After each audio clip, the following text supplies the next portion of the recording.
Okay, well, hello everyone. My name is Daniel Lenton. I'm the founder of Unify, where we're trying to make all AI available in one API.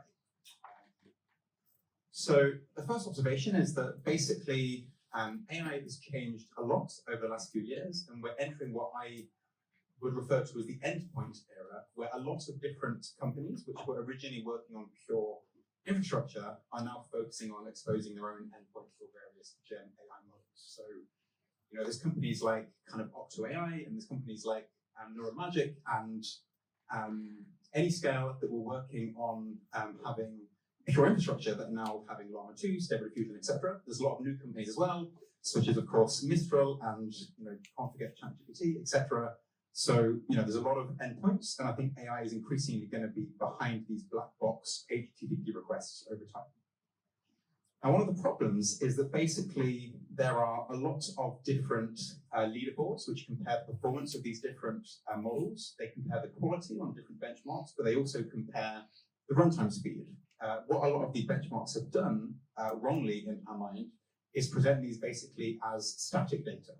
Actually, what we observe is that for a lot of these endpoints, the data changes very drastically, almost on an hour-by-hour basis, and you cannot take a static perspective. You need to take a time series perspective in order to make sense of this data. And this is because of things like load balancing, user traffic, software updates that happen behind the scenes, network latency, etc. So what we first released is a central hub where we have dynamic benchmarking for all of the most popular open source models. This includes GPT-4, ChatGPT, Llama 2, Mistral, etc. And what you can see from this very quick snippet, which is looking at output tokens per second, is that for all the different providers, this changes drastically throughout the day. And actually, you can't just look at a table because, at any point in time, the results are very, very different. Now, what most people effectively do when they deploy an LLM is they do, without knowing it, what is effectively static routing, where you've chosen one model, you've chosen one provider, and you're just going to ride those waves with that provider, whatever it does. If it goes down, your stack goes down.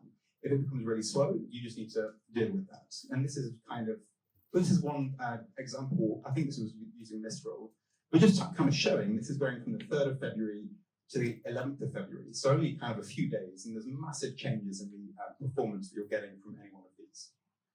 Now, the first simple insight is that what we can do is actually just take a lot of these different providers for the exact same model with the exact same weights and just route to the best one at any point in time. So we have this very basic dynamic router. So what you can then imagine is that if you take the argmax across all providers, you end up with something that's much faster, much better than any individual provider, by just simply routing to the one that is doing best in your region of the world on the metric that you care about.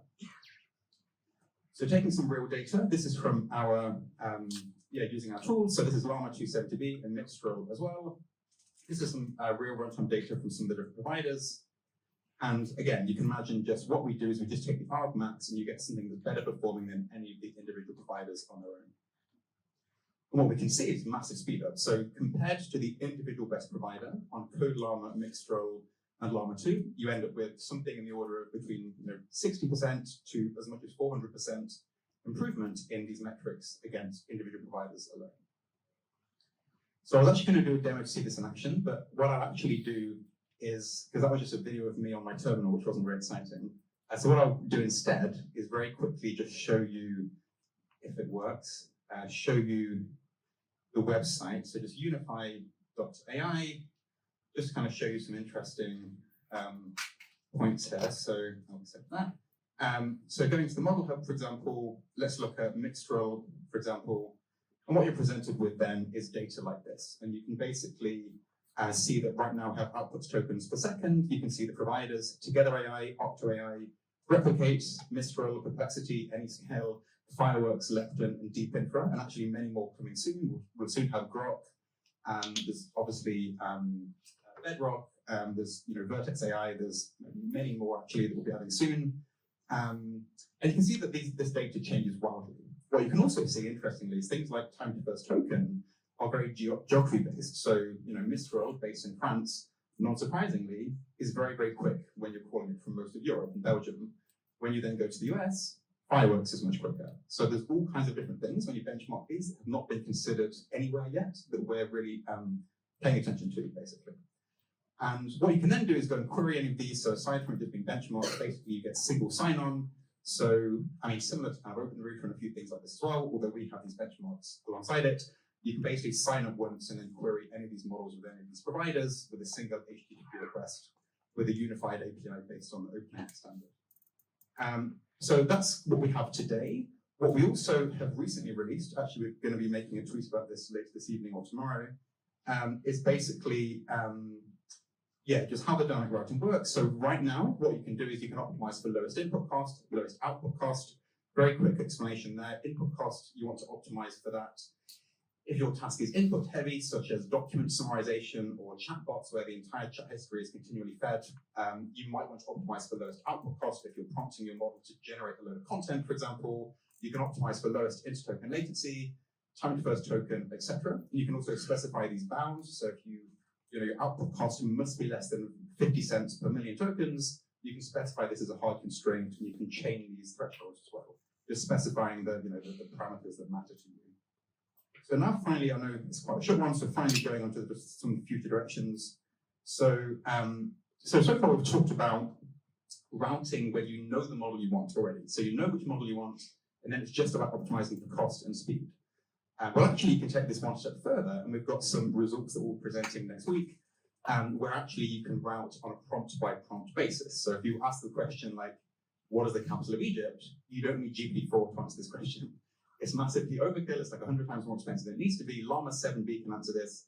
In fact, even smaller models can answer this fine. And actually, this is a contrived example. Simple fact retrieval is not the point. Any of these tasks, including market generation or document summarization, have this kind of prompt space that can be decomposed into kind of sub-regions in the kind of latent space of prompts, and different models excel at different regions, and you don't need to be using the best model in all cases.